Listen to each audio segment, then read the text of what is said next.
Okay, Erev Tov.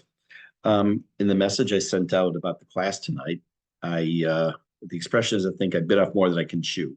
There's no chance whatsoever that we're going to cover all the things I said in the message. I would say not even close, but maybe half of it. What I want to do is give a little bit of historical background to the time we're about to enter. We just talked about last week the rise of Islam and said it will, of course, intersect with Judaism and how it's going to have its effects. We will see that somewhat tonight. We're going to talk about the time period of the Geonim.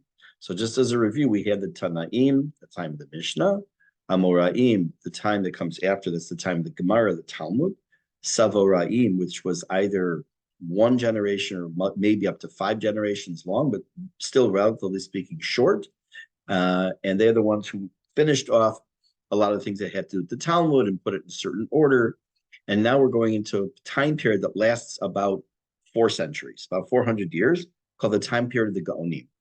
This overlaps with the rise of Islam, which is going to have an effect, of course, on this. And just again, I'm going to give you a little bit of background. I'm going to talk about some of the personalities, at least one major personality of the time period, and some of the challenges and the jobs, and let's get started.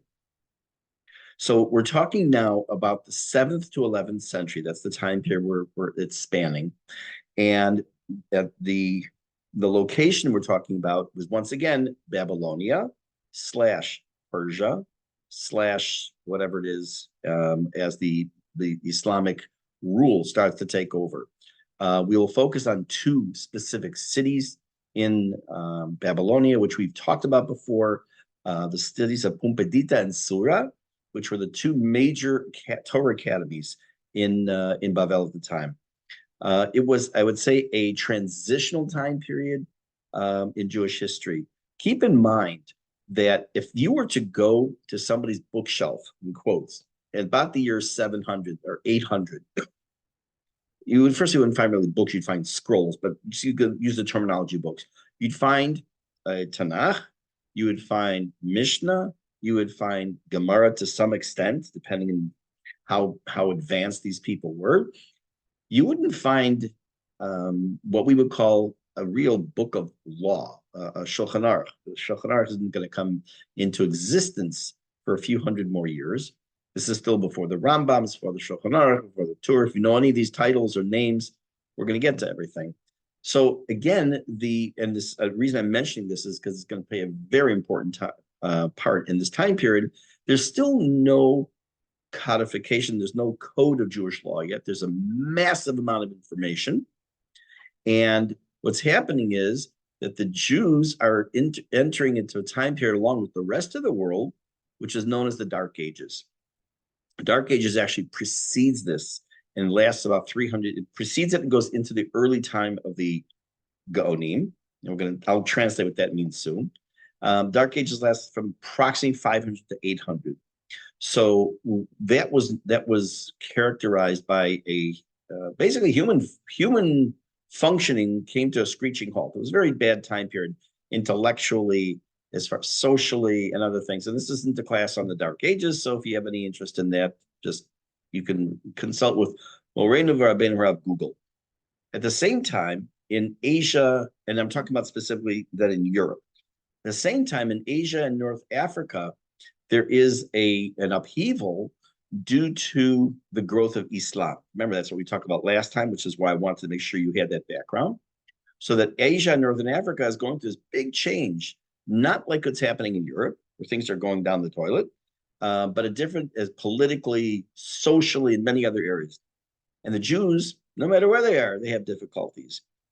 When it comes to the Jews in Europe, we'll deal with that. We're going to see how the rabbis and the academies in Bavel and Babylonia actually will help to improve the conditions for the European Jewry. But right now, just want to mention that around this time period, meaning the time period after Talmud, the Amoraim and after Savoraim, Jews are already found in what will become known as France, Germany, North Africa, Italy, southern Russia, and part of the problem is that there's been, because of the rise of Islam and many laws against teaching Torah and practicing Judaism, and we saw last time that they were built into the law in Islam was the Jews and other infidels were second class, if not third class citizens. That also meant that their abilities to learn and have schools was almost down to zero by this point. But what did keep them going and kept them afloat was the fact that they had regular contact with the academies and the rabbis in Babylonia. And there in Babylonia, there's still already, not already, there still is a strong base.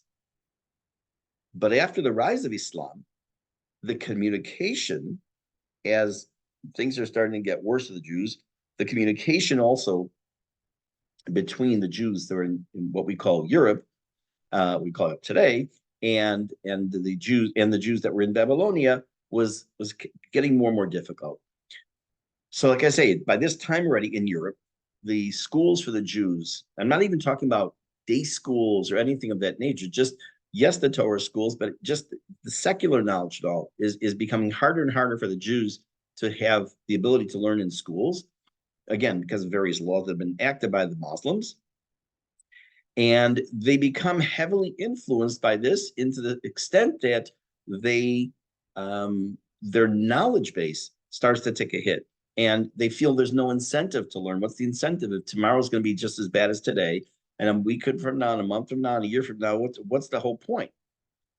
But they also understood that Judaism without study, without Torah, without growth, is not Judaism anymore. So they had to figure out how they were going to survive. And the short answer is that they received both moral and intellectual support from Babylonia and from Israel, at that time Palestine. One of the main sources for their ability to get any kind of knowledge was from the renewal of an office known as the Reish Galuta. We saw 2 weeks ago, whatever it was, that the Exilarch, Exilarch, was the head of the Jewish community in Babel. He had tremendous amounts of power. When things changed near the end of the time of the Talmud, the position was out, it was done. And what happened was, with the rise of Islam, strikingly and surprisingly, after Persia/Babylonia are conquered by Islam or the Islamic leaders, they actually reinstitute the office of the Reish Galuta, or the head of the exile. And I think, wow, well, they must really have wanted to support Torah and growth. Absolutely not. They did it only what they do usually, which is they did it for their own benefit. What was the purpose of their own? What would be their own benefit? Mostly having to do with taxes. The Exilarch, or the Reish Galuta, was charged. He actually had the power almost of a king, under still the ruler, caliph of the Islamic rule.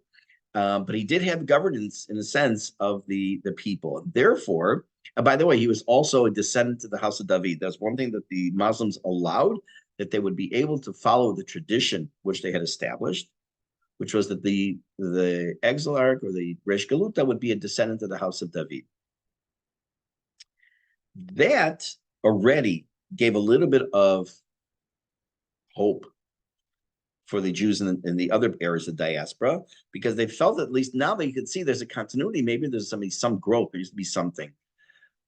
Now, what's this business of what's happening on the ground in Babylonia at this time? I'm going to refer to Babylonia, even though it became Persia, and it's gone under the Islamic rule, but it's easy just to say Bavel or Babylonia. What's happening? Until recently, the heads of the academies, Rava and Abaye and Rav and Shmuel, other names that we've talked about, they were known as the Rosh Yeshiva. They had other titles.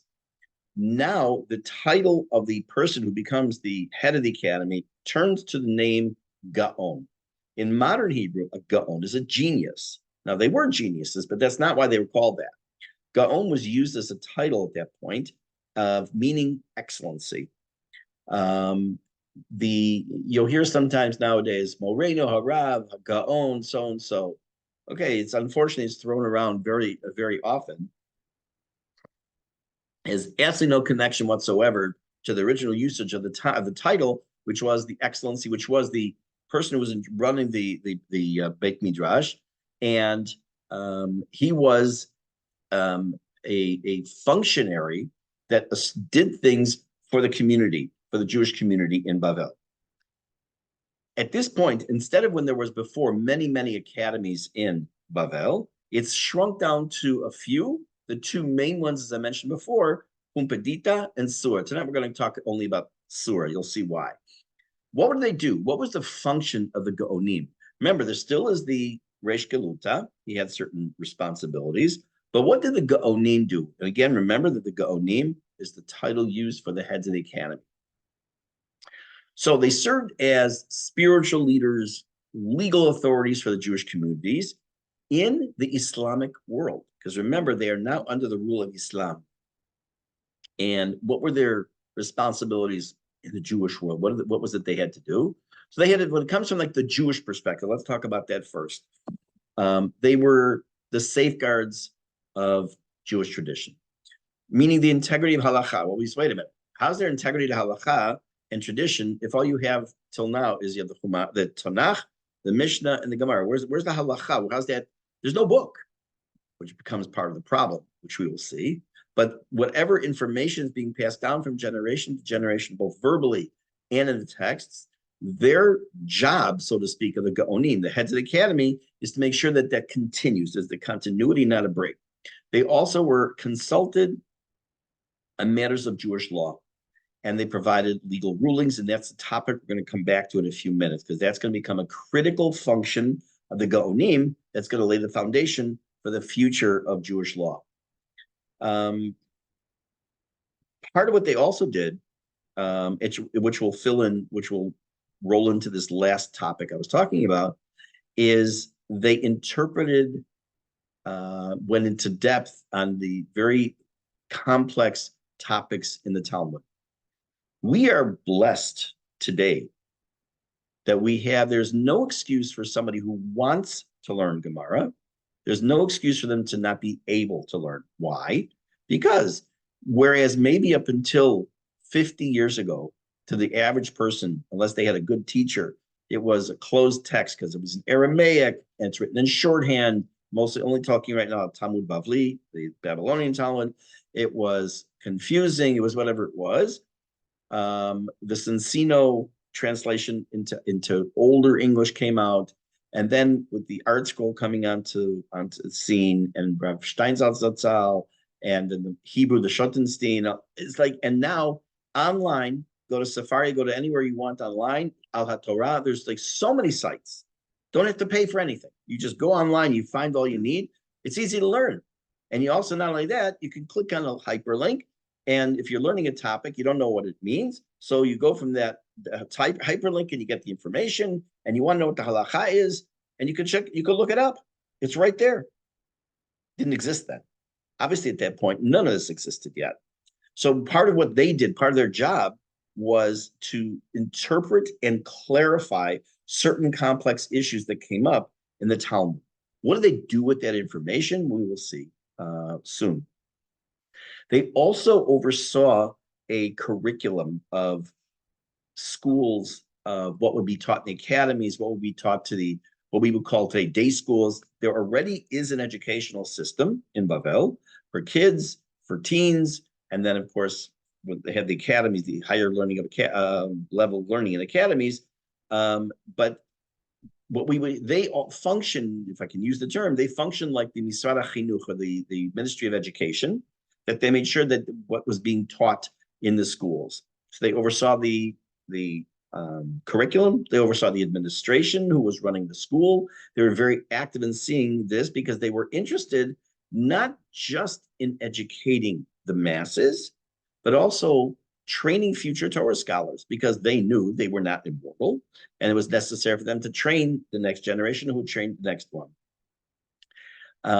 They also were the beacon, if I can use that word, the beacon of hope for many people when things weren't going well, when there were tragedies or crises, which happened a lot. Because don't forget, whereas we're used to being a sovereign country, at least in theory, um, they were not at all, not even close. And there were many times they went through crises and they had times of uncertainty. So they needed this leadership. Now, before we look at who these people were, who these Geonim were, and which we will focus tonight on one particular one as an example, I want to look at what really characterized the main action that they did and the long-term effect they had on Judaism and Jewish law. Well, let's take a step back first. Let's go back now again to the year 200 approximately. Rabbi Yehuda Nasi is edited the Mishnah, and we now have our first book of Torah Shebe'al Peh, of the oral law, written down. It's segregated into 6 sections, which we talked about and all that. Until then, there was no such book.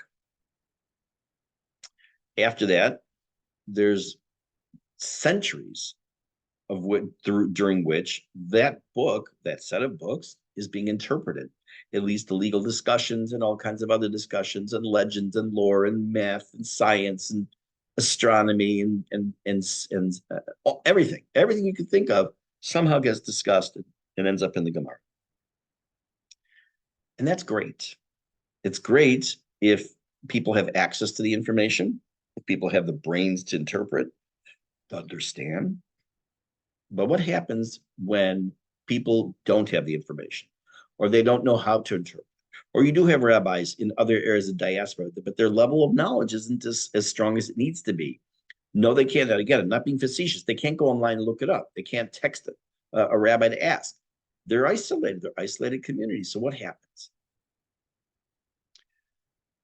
When some of you know me, I love bookstores, Sfarim stores and bookstores.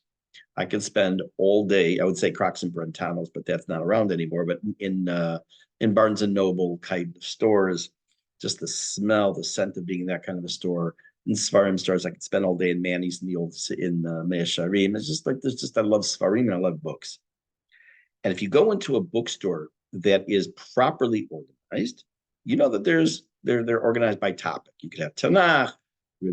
Forget what it means, even the following word: the Rishonim, the Achronim, the Talmud, the philosophy, and all. There's one section that you might see that you may not be familiar with, and that's called Shutim. Shin Vav Tav. It's an acronym. It stands for She'elot Utshuvot. In English, it's actually Latin. It stands for the word responsa. What a responsa? Someone sends a letter to the rabbi and asks a question. The rabbi answers in writing. You have a question, you have an answer. You now have question number 1 in your book. That the time period of the Geonim gave birth to the topic, the idea of responsa, of these questions and answers. How did it work? We have to keep in mind that we're talking about 2 populations. On the one hand, you have the rabbis and the Talmudic academies sitting in Babel, only really 2 major ones, Sur and Pumbedita. And that's in Babylonia. And then you have Europe, Russia, North Africa, other areas where you don't have these kind of academies. And in some cases, you have ignoramuses. In some cases, you have people who have some modicum of knowledge, but not enough knowledge. So what happens? They're learning the Gemara, and a case comes up. As a matter of fact, this exact case is coming up in the community right now. And the Gemara doesn't come to a conclusion. And they don't know, the rabbis of the community don't know how to make a decision on what this should be. So what do? They write a letter or a series of letters. And they send the letter to the Geonim. The Geon, again, being the head of the academy. For example, let's say in Sur. What would happen when the letter would arrive? If it was just, I ate, something treif with the spoon, how do I kosher it? They probably would answer it pretty quickly. But in most cases, these questions that came back and forth were a little bit more intricate than that. And they would then bring the letter to the academy. It would be discussed in the academy. They would have the Gemara, they would have the Mishnah, they would discuss this case that was sent to them. After they would come up with a conclusion, the Gaon would then write a letter. It would then be, and we'll see how that happened. It sounds like, oh, he sent a letter, you didn't drop it in the mailbox. How that happened, we'll see in a minute. These questions and answers that went back and forth, you will be, I think, shocked to find out there were literally tens of thousands of letters back and forth. These letters back and forth were preserved. There's still many of them available. First of all, you have many of them in what are called kitvei yad, in handwritten form still. You also have those that have been transformed into modern print in books, and you can look at them online. You can take them out of a decent library that has some of these. Still getting over a cold, or in the middle of, or starting a new one, who knows, right?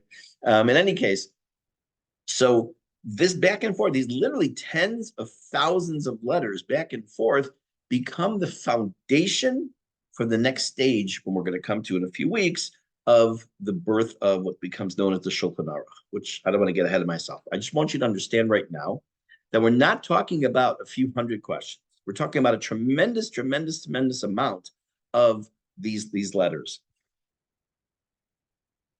Some of the major personalities, I want to talk about one of them first. One is known as Rav Sadia Gaon. Some of you have heard of it. You heard names Sadia Gaon and Rav Hai Gaon, Rav Amram Gaon, and the list goes on. Rav Sadia Gaon was the Gaon in Surah. He lived in the late 9th and the middle of the 10th century, means the 800s into the 900s. He's known as Rasag, Reish Samach Gimel for Rav Sadia Gaon, and probably one of the most well-known and most prolific of all the Geonim in many ways. I'm going to tell you a little bit about who he was, because it then informs us to understand who he became. He, like I say, he was born in 882. We're talking now, obviously, the Common Era. And he's born in Egypt. Why is that important to know where he's born? He's born into Egypt, which is then truly in the middle of what they call the Islamic Golden Age. I don't call it that, but that's what it's known in history books. The Islamic Golden Age is the Jews have their own Golden Age, and that's going to be the Golden Age of Spain in the 14th, 15th century, which we will get to down the road. He was fortunate enough in Egypt to get an excellent education, an extensive education, both in Judaic studies, secular studies. He knew Arabic, which was the language of the people already, that he had to know that. He knew Arabic, Aramaic, Greek, Hebrew.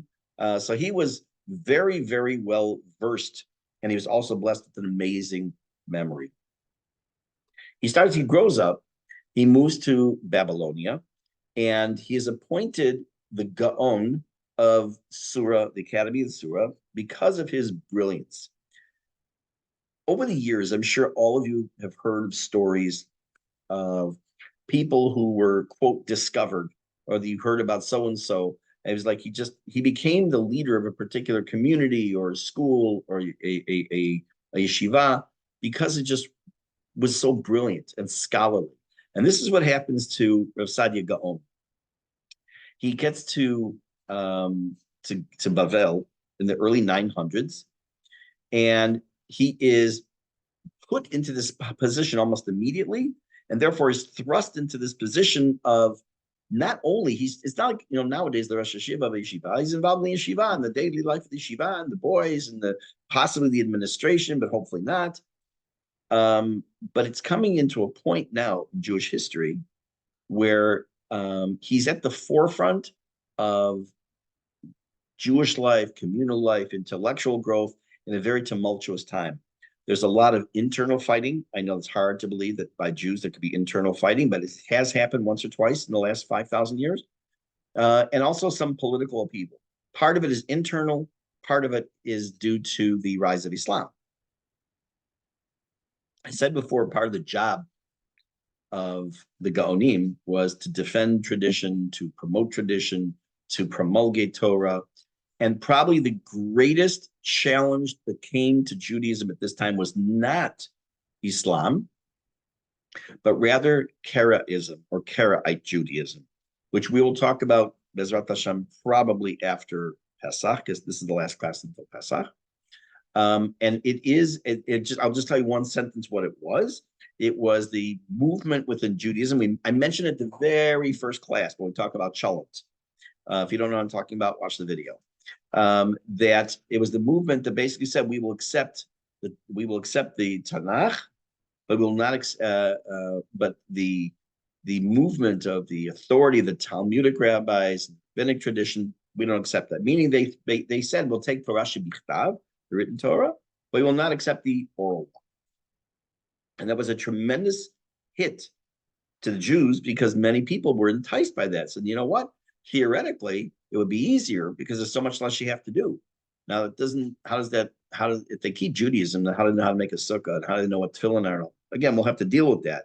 But understand that the same challenges that are happening at this time, let's just round it off, in the year 900, and that Saadia Gaon is stepping in to try to stop, is the same kind of challenge that happens in the 1800s in the birth and the growth of Reform Judaism, and the likes of people like Rav Shamshon Raphael Hirsch, the Sfat Emet, Sfas Emes, the Sofer family. There's certain people, certain personalities that are associated with the ones that were able to block or prevent the strong growth of a split in the Jewish world, Jewish community. As a response, and again, I'm not going into depth right now about Karaite Judaism, but just as a response to that, Rav Saadia Gaon writes a book. That book is known as Emunot V'Deot, which means beliefs and opinions. Now, again, let's go back to that theoretical library you walked into someone's home in the year 900.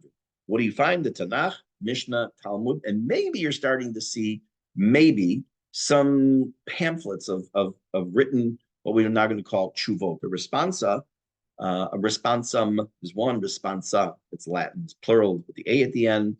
You're starting to see that. But what you don't see and have not seen yet since the dawn of time in Judaism is a book of philosophy. There's no philosophical books whatsoever.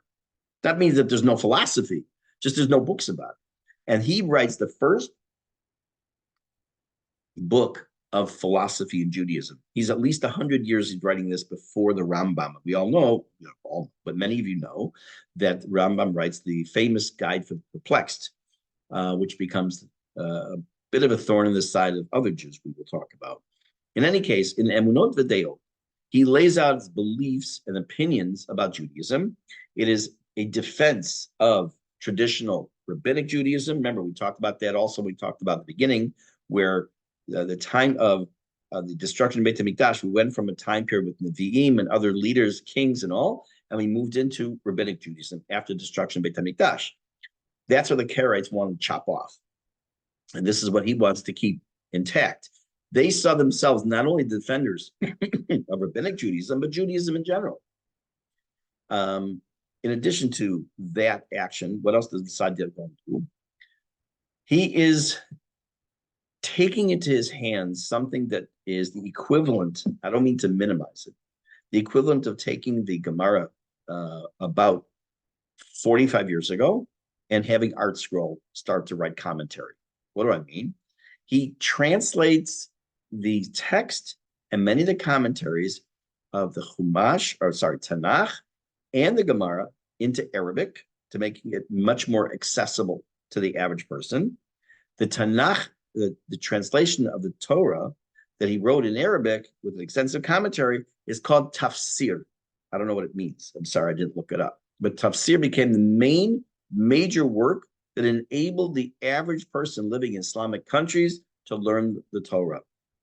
Because that, again, until that point, if your Hebrew wasn't good and or your Aramaic wasn't good, you were pretty much missing out on a lot. This helped people outside of Israel, Babylonian areas.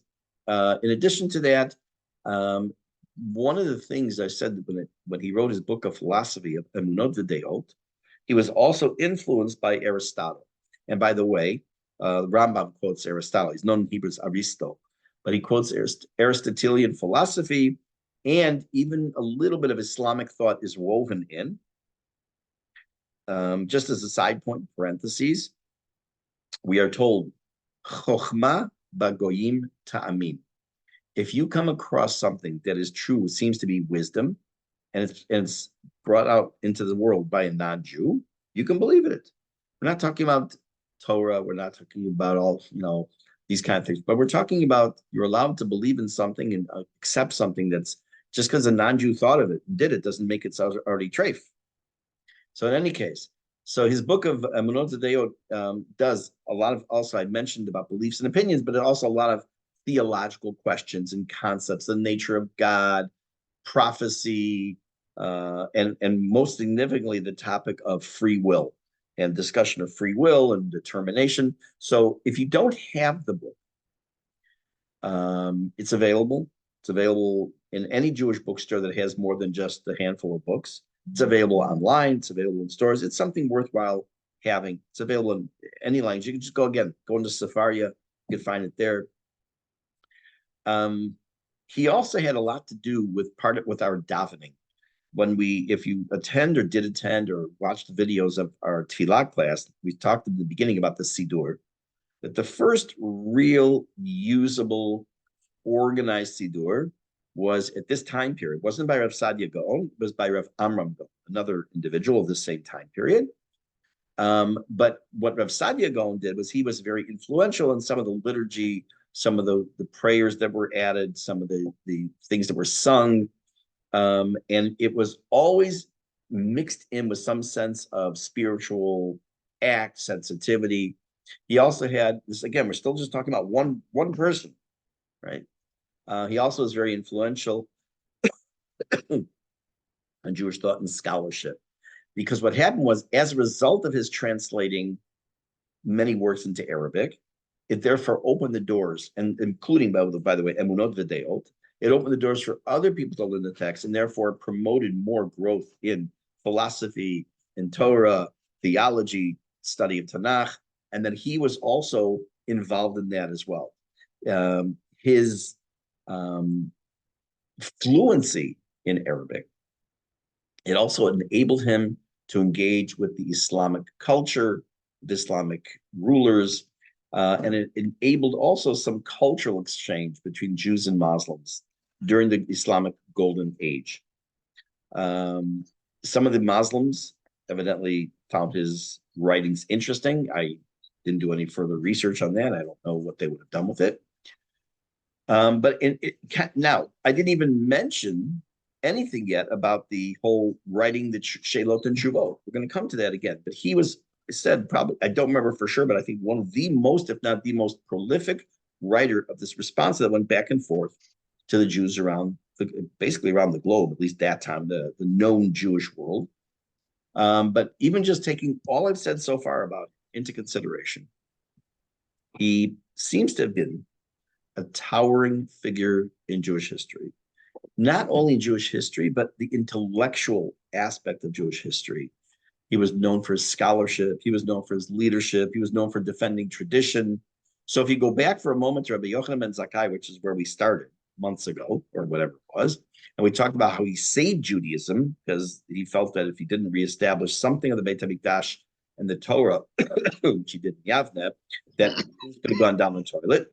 But he does do is to save Judaism back then. But what he doesn't do is he doesn't make necessarily a difference in the Jewish world of philosophy. I'm talking about Rabbi Yochanan ben Zakkai right now, in liturgy and all, and the spread of Torah per se, only in that small area. This is having a much wider effect and much deeper effect in the Jewish world. Now, how was it that he was able, not just him, but other Geonim did this letters and Shelot and Shuvot? How did that happen? What was the method for that to happen? So there were a few. Number one was they were written first. They had to be written correspondences. He would get them. The basic was that he received the letters, as I told you before, and then he would write responses. But again, the question is how. Again, it's not facetious. Just there's no mailbox. There's no way that they can just easily do this. So there were a few ways of doing it.